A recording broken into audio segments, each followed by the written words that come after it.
Signature TV, news in your pocket.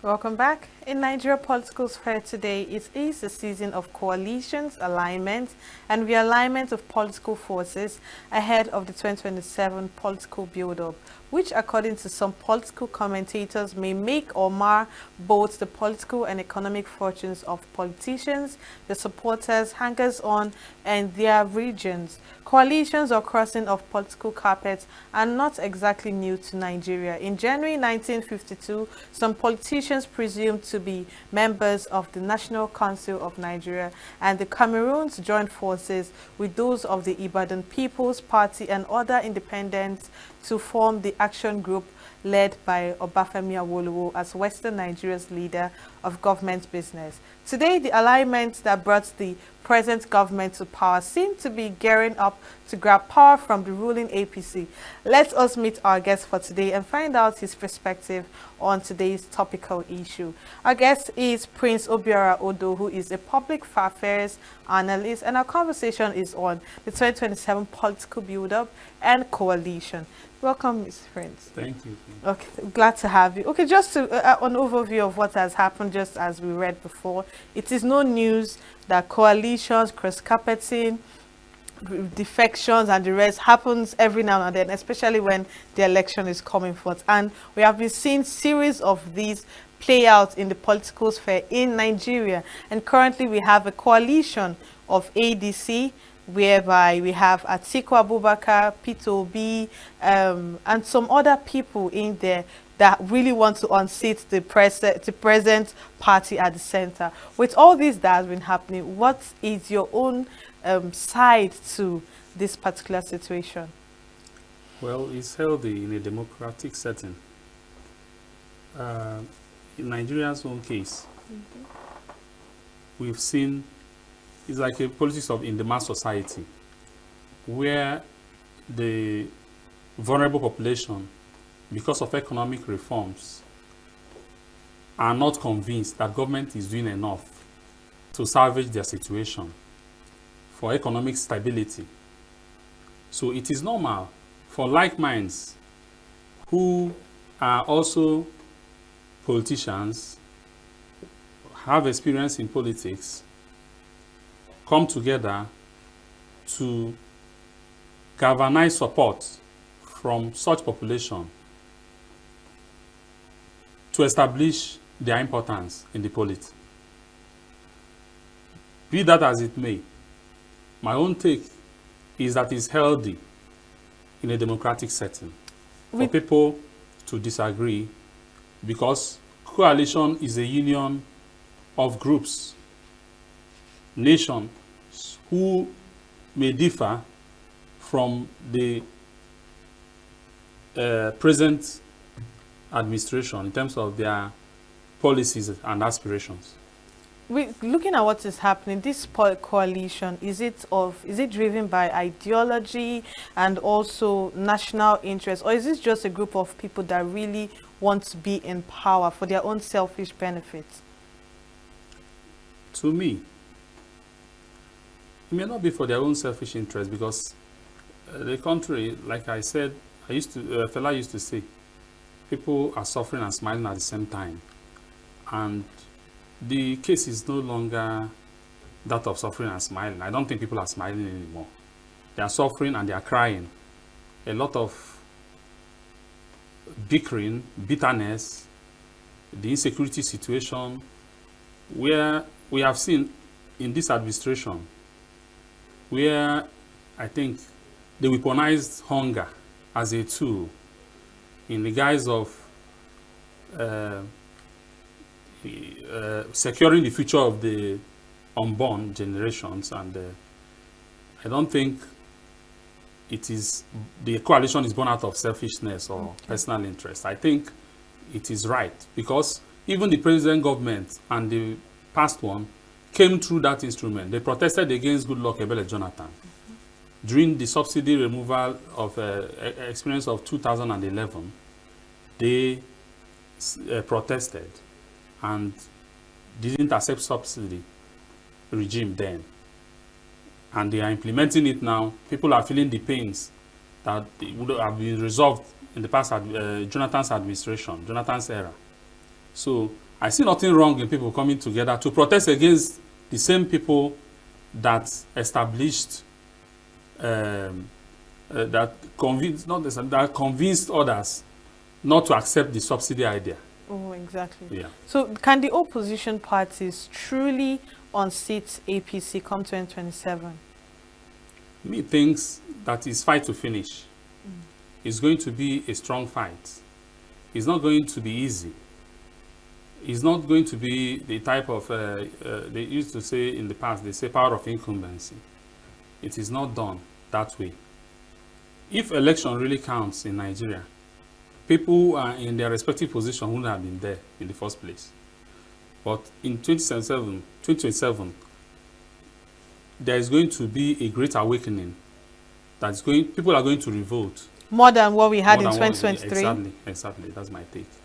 Yes. Okay. So we understand that the outcome of this election is based on the majority, rather the statistics says that the majority is on the youth. So how exactly do you think the youth are going to come out and support their candidate come 2027 election with what happened in 2023, whereby most of them were disappointed, they were not pleased with the results that was announced? Do you think we're going to have that same number of people come out and exercise their voting rights in 2027?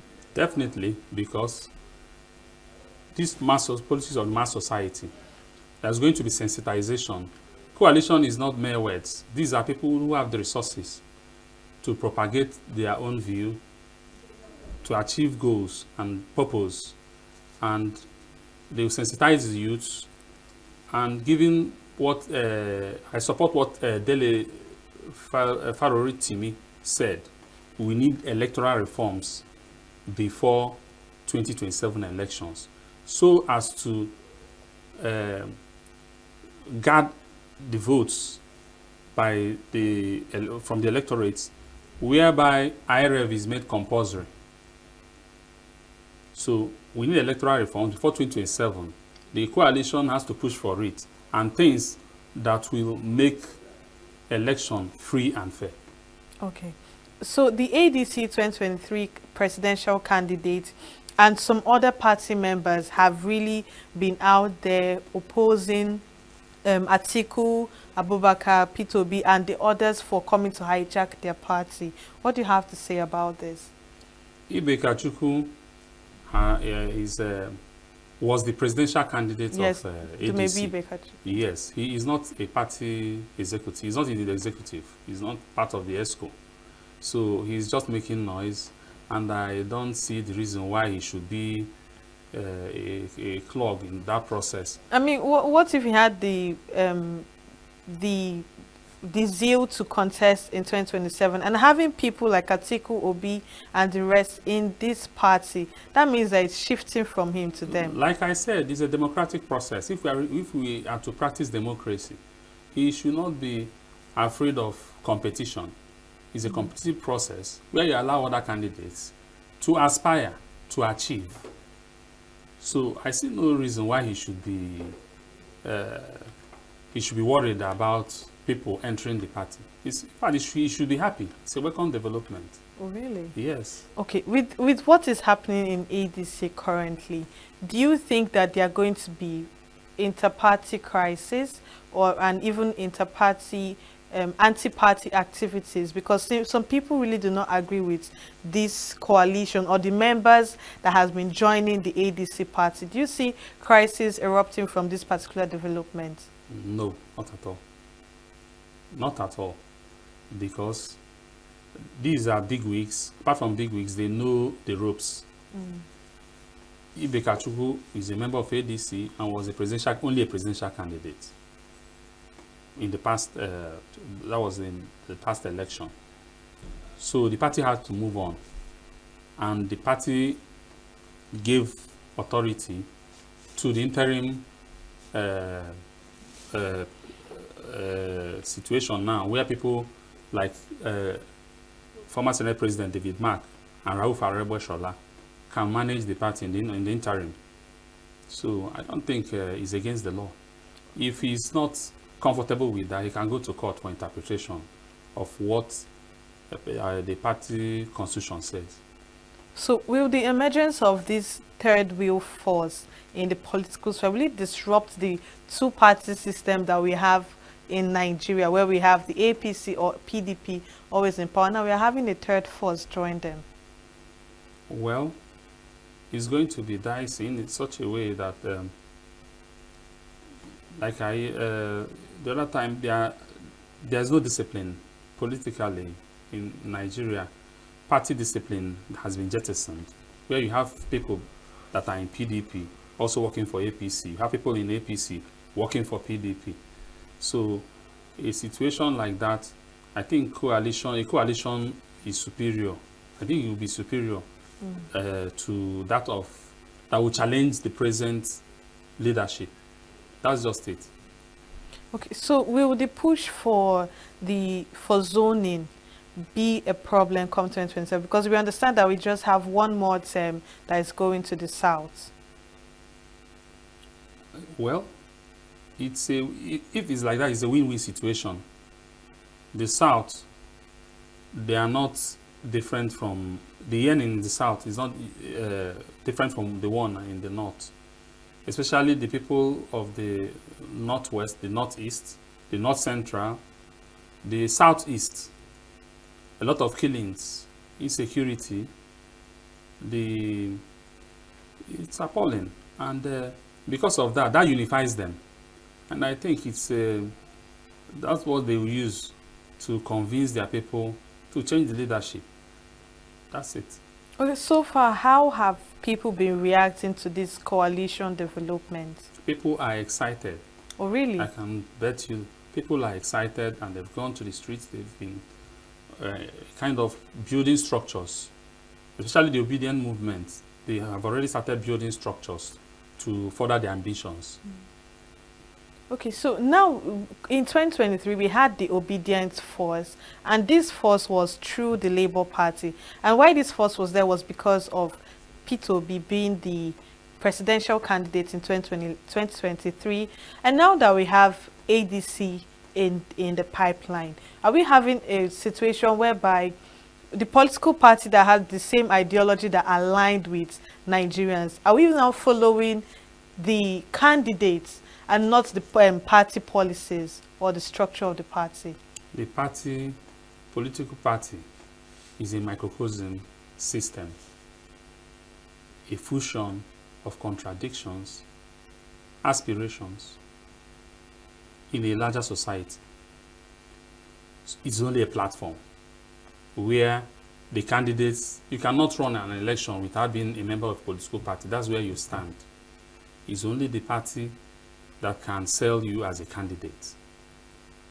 Then a candidate has a blueprint or a manifesto which he seeks to achieve in an electoral system, so in a particular country. So I see no reason why people should be concerned about the platform one is, insofar as the candidate has the qualities needed to drive the country to maintain economic stability, consolidate on the gains. That's just what it is. So in 2027, are we seeing a system that is going to project democracy maturity, or we are just going to see, a system of opportunism? I'm happy that former Senate President David Mark, former Attorney General Abubakar Malami, El-Rufai, former Governor, His Excellency, a lot of people, even our own Senator Enyinia Bariba, I think I saw him at the background at that meeting. These are people who are serious-minded. They were quiet, they were silent before, studying the situation, and now they mean business. This is the time to go back and do the proper restructuring, political restructuring. Everybody's involved. That's the way it is. Okay. So what are your expectations from this particular party, from ADC, come 2027? What are your expectations? What do you think that should be put in place in order to help their preparedness ahead of the 2027 election? They should rise up to the occasion by ensuring discipline in all party affairs, all party matters. No special treatment of certain persons, no special canopies for individuals. Everybody should be one and pursue a particular goal, which is to change the leadership which they seek. Once there is discipline, everything will be all right for them. Okay, so how much impact will, because we understand that when it comes to the election period, everybody's relying on the media, people are relying on social media and so many things. And with the advancement of technology now, we have false information flying everywhere, misinformation and so many other things. So how will what's going to be the impact of misinformation from the media, from media houses like this, on social media and so many other platforms? How is it going to impact the coming election? The Cyber Crime Act will definitely take care of that. We have seen it work. We have seen people being charged to court because of defamation. So I think people are becoming aware of the implication of what they dish out to the public. You can no longer misuse or misuse the media, using media as a tool, or defame people when you are not sure of what you've said or what you've written. So that's just the way. Okay, so a few days ago, Peter Obi had made his announcement that he is really coming out to contest for the presidency to come 2027. And also he said that he just needs to serve one term and we'll see the impact in 2 years in office. Do you really think that's a realistic thing because of the damage that we've experienced so far? Is it something that can be corrected under 2 years? I mean, visible change under 2 years. How much more having one tenure to change everything around? Yes, Peter Obi is a businessman, and so is Tinubu. He's a businessman. I think at least I can point out to certain things that he did in the past. Okay. As a businessman, he's into trading of goods and services, which is visible for everyone. He's a successful businessman, as a matter of fact. Just like Trump, President Trump in the United States is a businessman too. He has the Trump Towers and he's in a lot of business, hospitality and a lot of things. Okay. So these people are good managers. I'm not going to doubt him. They set targets. They study the environment. They study the business. They set targets in terms of achieving what they seek. So I have no reason to doubt him. Okay. So what will influence the performance of the Tinubu's administration ahead of 2027 election? Do you see him standing a chance to win come 2027? He already made a statement that the coalition is of no use because he's still going to win the election. Now we have the aspect where voters have a role to play in this particular situation. Do you think that with everything that's been going on, he'll still have, I mean, a maximum support from the voters? When people talk like this, they tend to create a situation where you see people begin to agitate. It is not right for the present leadership to make such comments by dismissing the coalition, because I know it's going to be a fight to finish by 2027. So it's not good to dismiss the coalition. Rather, you should concern yourself with what matters present, which is governance, where you do certain things you need to cushion the effects of the hunger and the poverty in the land. So he can still be defeated. We have seen it happen before. Jonathan was removed from the office by the electorates. Probably because they did not understand what they were about to get into. Exactly. And the hungry man is an angry man. So it's what he does is to... Okay, you just made a statement now that he was removed by the electorate. I mean, in 2023, we saw clearly who the people wanted and still we got a different leader at that. And what makes you think that it's going to change in 2027? We're not going to have a repetition of what happened in 2023, because it seems like so many people are now discouraged from even voting because they feel, what's the essence of voting if it's not going to count? It's no longer like that. 2023 election, well, Nigerians failed to study the Electoral Act, which a section said once the IREV fails, it can be done manually. They didn't see it because the sensitization by the government was more of IREV, that people are going to view the results real time. So when they went to bed the next day, they saw the result, a different situation. Some people went to bed, P2P was leading, and they decided to sleep. The next morning, they saw a different result. So now, when they got to the court, the tribunal, they said, when IREV fails, it's not compulsory. That it can be done, collation of results can be done manually. So what we should be talking about now is electoral reforms through the National Assembly to change certain clauses in that particular act to strengthen the INEC as an institution.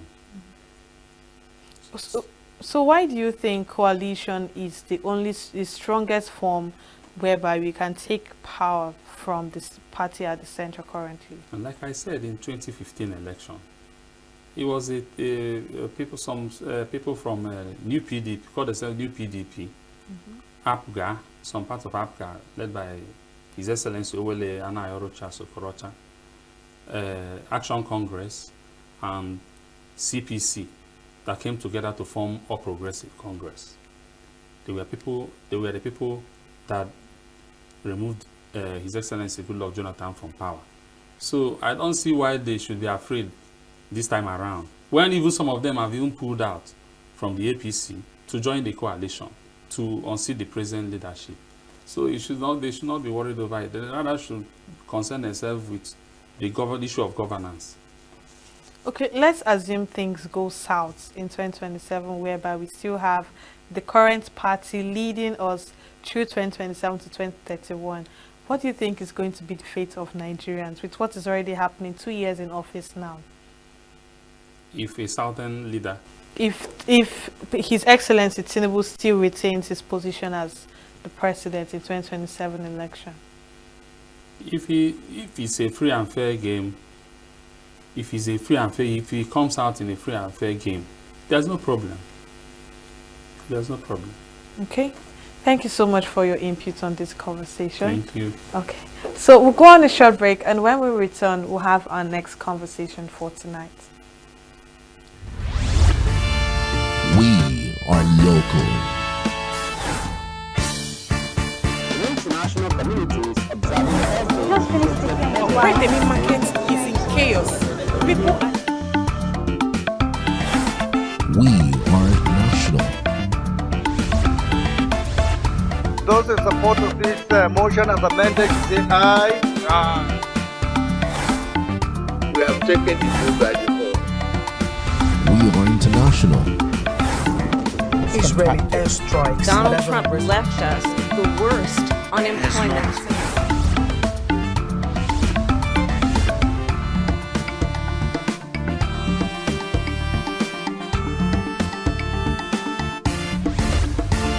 Signature TV, news in your pocket.